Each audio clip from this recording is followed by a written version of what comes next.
पार्वती प्रियपुत्राय पूर्वा सन्ध्या प्रवर्तते। उत्तिष्ठ गजराजस्य कर्तव्यं लोकपालनम्। उत्तिष्ठोत्तिष्ठ विघ्नेश उत्तिष्ठ गणनायक। उत्तिष्ठ गिरिजापुत्र जगतां मङ्गलं कुरु।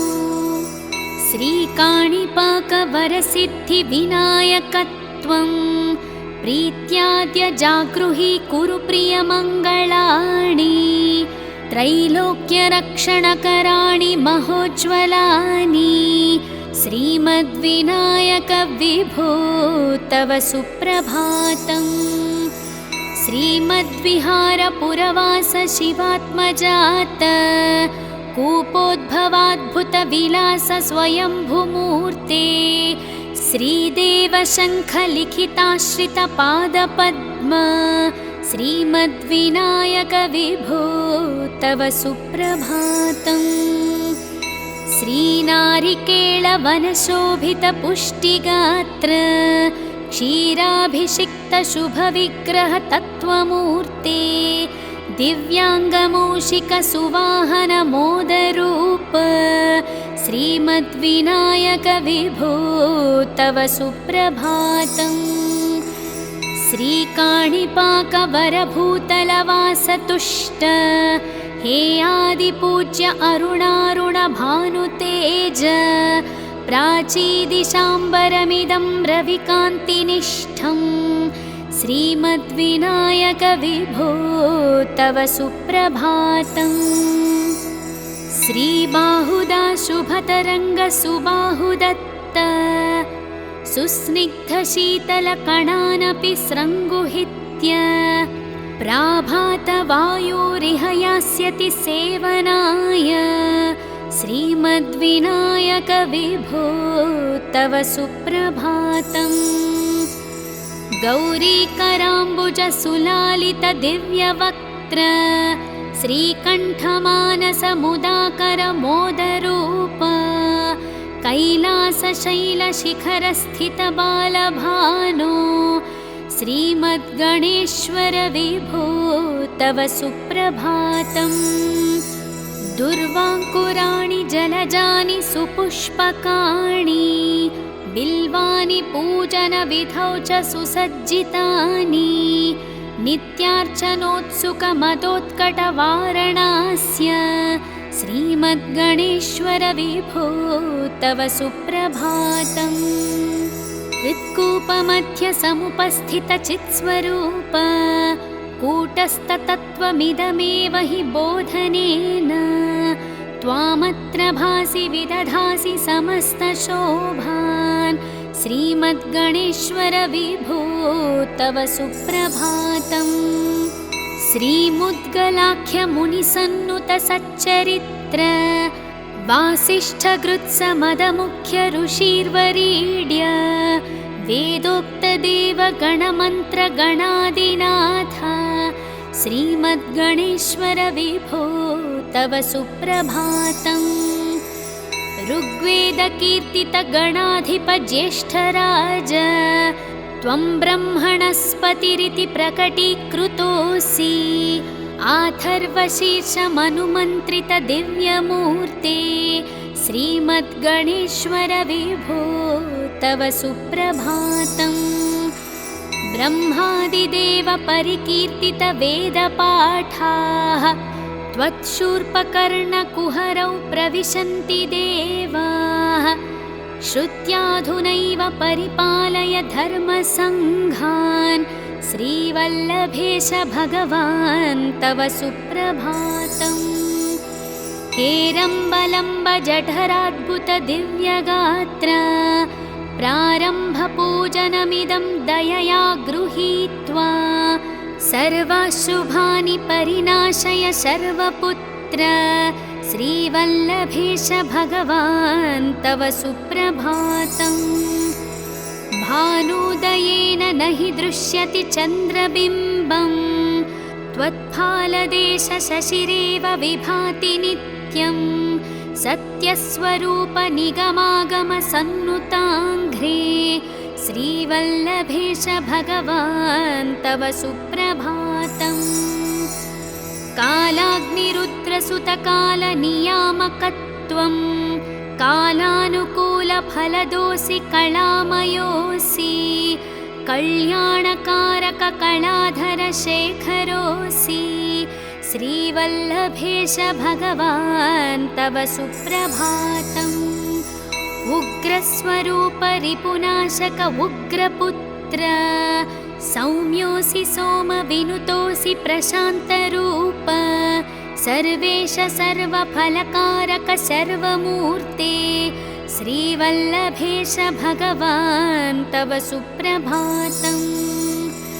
दारिद्र्यदुःखभयभञ्जन दक्षस्वामिन् तारुण्यविग्रहधनाधिफलप्रदायिन् लावण्यमञ्जुलकलान्वितरञ्जितास्य हे विघ्ननाथ भगवान् तव सुप्रभातम्। गम्बीजतुष्टगणराजगकारपूज्य गान्धर्वगानपरिवर्तितनादमूर्ते गाङ्गेयगण्यगणिताधिककलास्वरूप श्रीमद्विनायक विभो तव सुप्रभातम्। मूलादिचक्रनिलयाच्युतयोगमूर्ते त्वामादिदेवमनुचिन्त्य तरन्ति भक्ताः रागादिदोषपरिहारक वेदवेद्य हे विघ्ननाथ भगवान् तव सुप्रभातम्। लक्ष्म्यादिशक्तियुत शक्तिगणेश्वरोऽसि दिव्याक्षरोऽसि शुभमन्त्रविराजितोऽसि तन्त्रादिभिर्नुतनतेष्टदवल्लभेश हे विघ्ननाथ भगवान् तव सुप्रभातम्। नागोपवीतधरनाथ विनोदचित्त नागास्यनाशित महाघनतानुरक्त आनन्दतुन्दिलतनो बहिरान्तरस्थ हे विघ्ननाथ भगवान् तव सुप्रभातम्। भद्रे भवक्त्र नवभद्रद भद्रतेज रुद्रप्रियात्मज मदद्रव शक्तियुक्त अद्रीशजा मधुरवत्सलतानिधान हे विघ्ननाथ भगवान् तव सुप्रभातम्।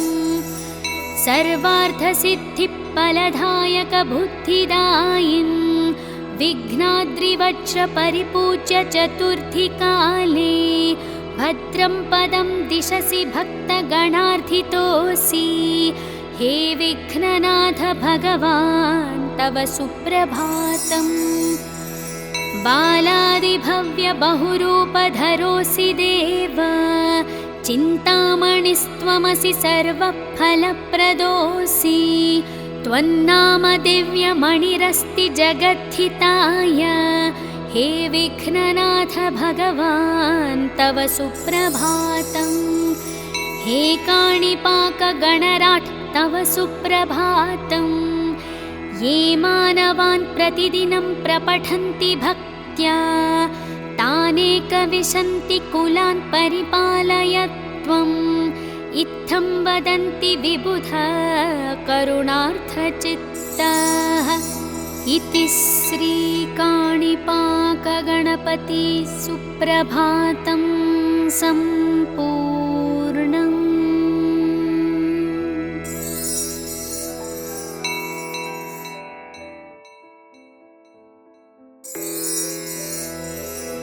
ॐ श्रीकाणिपाकगणपतये नमः।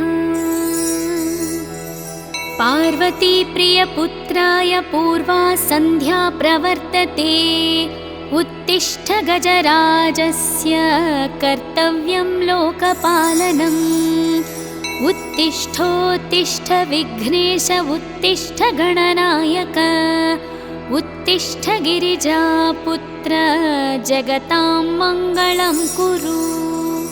श्रीकाणिपाकवरसिद्धिविनायकत्वं प्रीत्याद्य जागृहि कुरु प्रियमङ्गलानि त्रैलोक्यरक्षणकराणि महोज्ज्वलानि श्रीमद्विनायक विभो तव सुप्रभातम्। श्रीमद्विहारपुरवास शिवात्मजात कूपोद्भवाद्भुतविलास स्वयंभूमूर्ते श्रीदेवशङ्खलिखिताश्रितपादपद्म श्रीमद्विनायक विभो तव सुप्रभातम्। श्रीनारिकेळवनशोभितपुष्टिगात्र क्षीराभिषिक्तशुभविग्रहतत्त्वमूर्ते दिव्याङ्गमूषिकसुवाहनमोदरूप श्रीमद्विनायक विभो तव सुप्रभातम्। श्रीकाणिपाकवरभूतलवासतुष्ट हे आदिपूज्य अरुणारुणभानुतेज प्राचीदिशाम्बरमिदं रविकान्तिनिष्ठं श्रीमद्विनायक विभो तव सुप्रभातम्। श्रीबाहुदा शुभतरङ्गसुबाहुदत्त सुस्निग्धशीतलकणानपि स्रङ्गुहित्य प्राभातवायोरिह यास्यति सेवनाय श्रीमद्विनायक विभो तव सुप्रभातम्। गौरीकराम्बुजसुलालितदिव्यवक्त्र श्रीकण्ठमानसमुदाकरमोदरूप कैलासशैलशिखरस्थितबालभानो श्रीमद्गणेश्वर विभो तव सुप्रभातम्। दुर्वाङ्कुराणि जलजानि सुपुष्पकाणि बिल्वानि पूजनविधौ च सुसज्जितानि नित्यार्चनोत्सुकमदोत्कटवारणास्य श्रीमद्गणेश्वर विभो तव सुप्रभातम्। हृत्कूपमध्यसमुपस्थितचित्स्वरूप कूटस्थतत्त्वमिदमेव हि बोधनेन त्वामत्र भासि विदधासि समस्तशोभान् श्रीमद्गणेश्वर विभो तव सुप्रभातम्। श्रीमुद्गलाख्यमुनिसन्नुतसच्चरित्र वासिष्ठगृत्समदमुख्य ऋषिर्वरीड्य वेदोक्तदेवगणमन्त्रगणादिनाथ श्रीमद्गणेश्वर विभो तव सुप्रभातम्।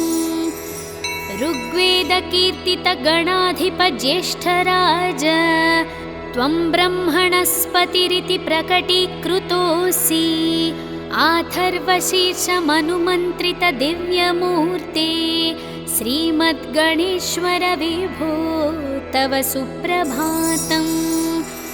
ब्रह्मादिदेव परिकीर्तितवेदपाठाः त्वत्शूर्पकर्णकुहरौ प्रविशन्ति देवाः श्रुत्याधुनैव परिपालय धर्मसङ्घान् श्रीवल्लभेश भगवान् तव सुप्रभातम्। हेरम्बलम्ब जठराद्भुतदिव्यगात्र प्रारम्भपूजनमिदं दयया गृहीत्वा सर्वाशुभानि परिनाशय शर्वपुत्र श्रीवल्लभेश भगवान् तव सुप्रभातम्। भानुदयेन न हि दृश्यति चन्द्रबिम्बं त्वत्फालदेश शशिरेव विभाति नित्यं सत्यस्वरूप निगमागम सन्नुताङ्घ्रे श्रीवल्लभेश भगवान् तव सुप्रभातम्। कालाग्निरुद्रसुतकालनियामकत्वं कालानुकूलफलदोऽसि कलामयोऽसि कल्याणकारककलाधरशेखरोऽसि श्रीवल्लभेश भगवान् तव सुप्रभातम्। उग्रस्वरूप रिपुनाशक उग्रपुत्र सौम्योऽसि सोमविनुतोऽसि प्रशान्तरूप सर्वेश सर्वफलकारक सर्वमूर्ते श्रीवल्लभेश भगवान् तव सुप्रभातम्। दारिद्र्यदुःखभयभञ्जन दक्षस्वामिन् तारुण्यविग्रहधनाधिफलप्रदायिन् लावण्यमञ्जुलकलान्वितरञ्जितास्य हे विघ्ननाथ भगवान् तव सुप्रभातम्। गम्बीजतुष्टगणराजगकारपूज्य गान्धर्वगानपरिवर्तितनादमूर्ते गाङ्गेयगण्यगणिताधिककलास्वरूप श्रीमद्विनायक विभो तव सुप्रभातम्। मूलादिचक्रनिलयाच्युतयोगमूर्ते त्वामादिदेवमनुचिन्त्य तरन्ति भक्ताः रागादिदोषपरिहारक वेदवेद्य हे विघ्ननाथ भगवान् तव सुप्रभातम्। लक्ष्म्यादिशक्तियुत शक्तिगणेश्वरोऽसि दिव्याक्षरोऽसि शुभमन्त्रविराजितोऽसि तन्त्रादिभिर्नुतनतेष्टदवल्लभेश हे विघ्ननाथ भगवान् तव सुप्रभातम्। नागोपवीतधरनाथ विनोदचित्त नागास्यनाशितमहाघनतानुरक्त आनन्दतुन्दिलतनो बहिरान्तरस्थ हे विघ्ननाथ भगवान् तव सुप्रभातम्। भद्रे भवक्त्र नवभद्रद भद्रतेज रुद्रप्रियात्मज मदद्रव शक्तियुक्त अद्रीशजा मधुरवत्सलतानिधान हे विघ्ननाथ भगवान् तव सुप्रभातम्। सर्वार्थसिद्धिफलदायक बुद्धिदायिन् विघ्नाद्रिवज्रपरिपूज्य चतुर्थीकाले भद्रं पदं दिशसि भक्तगणार्थितोऽसि हे विघ्ननाथ भगवान् तव सुप्रभातम्। बालादिभव्यबहुरूपधरोऽसि देव चिन्तामणिस्त्वमसि सर्वफलप्रदोऽसि त्वन्नाम दिव्यमणिरस्ति जगद्धिताय हे विघ्ननाथ भगवान् तव सुप्रभातम्। हे काणिपाकगणराट् तव सुप्रभातम्। ये मानवान् प्रतिदिनं प्रपठन्ति भक्त्या तानेकविशन्ति कुलान् परिपालय त्वम् इत्थं वदन्ति विबुधा करुणार्थचित्ताः। इति श्रीकाणिपाकगणपति सुप्रभातं सम्पूर्णम्।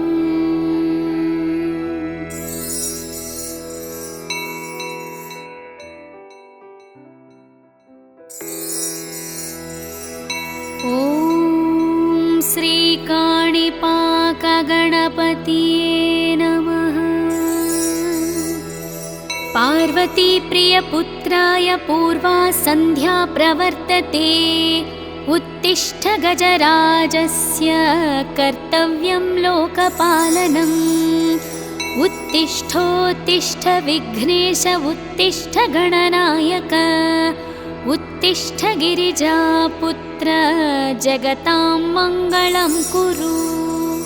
श्रीकाणिपाकवरसिद्धिविनायकत्वं प्रीत्याद्य जागृहि कुरु प्रियमङ्गलानि।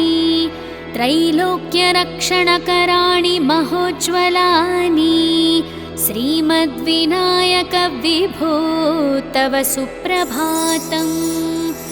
श्रीमद्विहारपुरवास शिवात्मजात कूपोद्भवाद्भुतविलास स्वयंभुमूर्ते श्रीदेवशङ्खलिखिताश्रितपादपद्म श्रीमद्विनायक विभो तव सुप्रभातम्।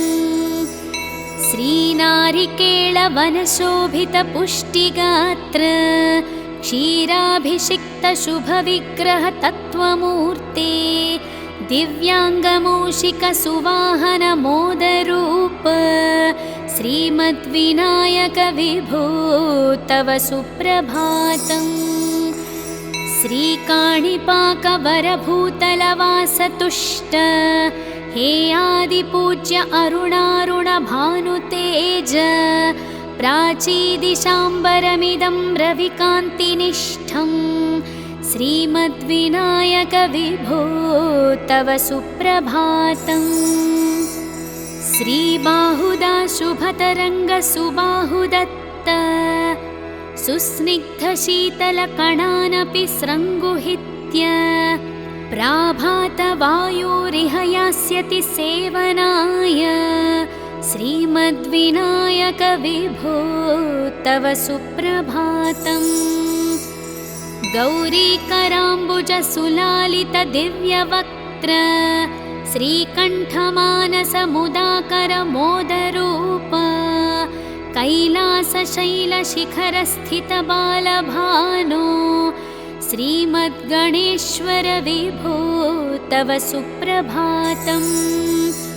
दुर्वाङ्कुराणि जलजानि सुपुष्पकाणि बिल्वानि पूजनविधौ च सुसज्जितानि नित्यार्चनोत्सुकमदोत्कटवारणास्य श्रीमद्गणेश्वर विभो तव सुप्रभातम्।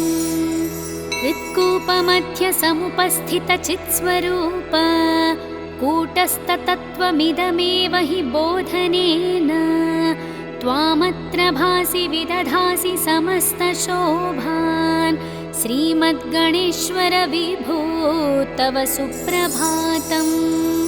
श्रीमुद्गलाख्यमुनिसन्नुतसच्चरित्र वासिष्ठगृत्समदमुख्य ऋषिर्वरीड्य वेदोक्तदेवगणमन्त्रगणादिनाथ श्रीमद्गणेश्वर विभो तव सुप्रभातम्। ऋग्वेदकीर्तितगणाधिपज्येष्ठराज त्वं ब्रह्मणस्पतिरिति प्रकटीकृतोऽसि आथर्वशीर्षमनुमन्त्रितदिव्यमूर्ते श्रीमद्गणेश्वर विभो तव सुप्रभातम्।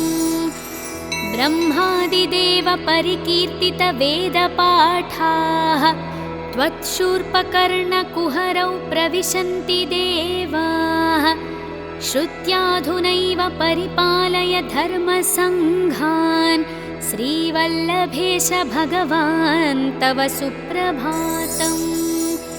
हेरम्बलम्बजठराद्भुतदिव्यगात्र प्रारम्भपूजनमिदं दयया गृहीत्वा सर्वशुभानि परिनाशय शर्वपुत्र श्रीवल्लभेश भगवान् तव सुप्रभातम्।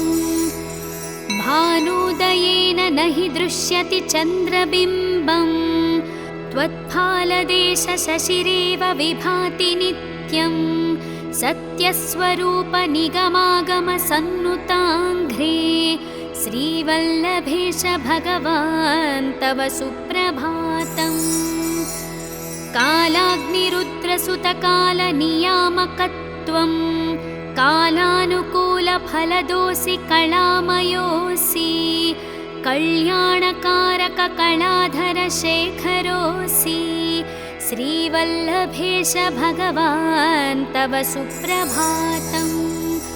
उग्रस्वरूप रिपुनाशक उग्रपुत्र सौम्योऽसि सोमविनुतोऽसि प्रशान्तरूप सर्वेश सर्वफलकारक सर्वमूर्ते श्रीवल्लभेश भगवान् तव सुप्रभातम्।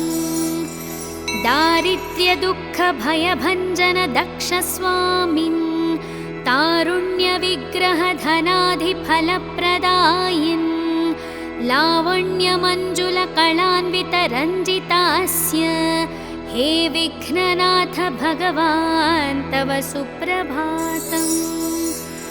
गम्बीजतुष्टगणराजगकारपूज्य गान्धर्वगानपरिवर्तितनादमूर्ते गाङ्गेयगण्यगणिताधिककलास्वरूप श्रीमद्विनायक विभो तव सुप्रभातम्। मूलादिचक्रनिलयाच्युतयोगमूर्ते त्वामादिदेवमनुचिन्त्य तरन्ति भक्ताः रागादिदोषपरिहारकवेदवेद्य हे विघ्ननाथ भगवान् तव सुप्रभातम्। लक्ष्म्यादिशक्तियुतशक्तिगणेश्वरोऽसि दिव्याक्षरोऽसि शुभमन्त्रविराजितोऽसि तन्त्रादिभिर्नुतनतेष्टदवल्लभेश हे विघ्ननाथ भगवान् तव सुप्रभातम्। नागोपवीतधरनाथ विनोदचित्त नागास्यनाशितमहाघनतानुरक्त आनन्दतुन्दिलतनो बहिरान्तरस्थ हे विघ्ननाथ भगवान् तव सुप्रभातम्।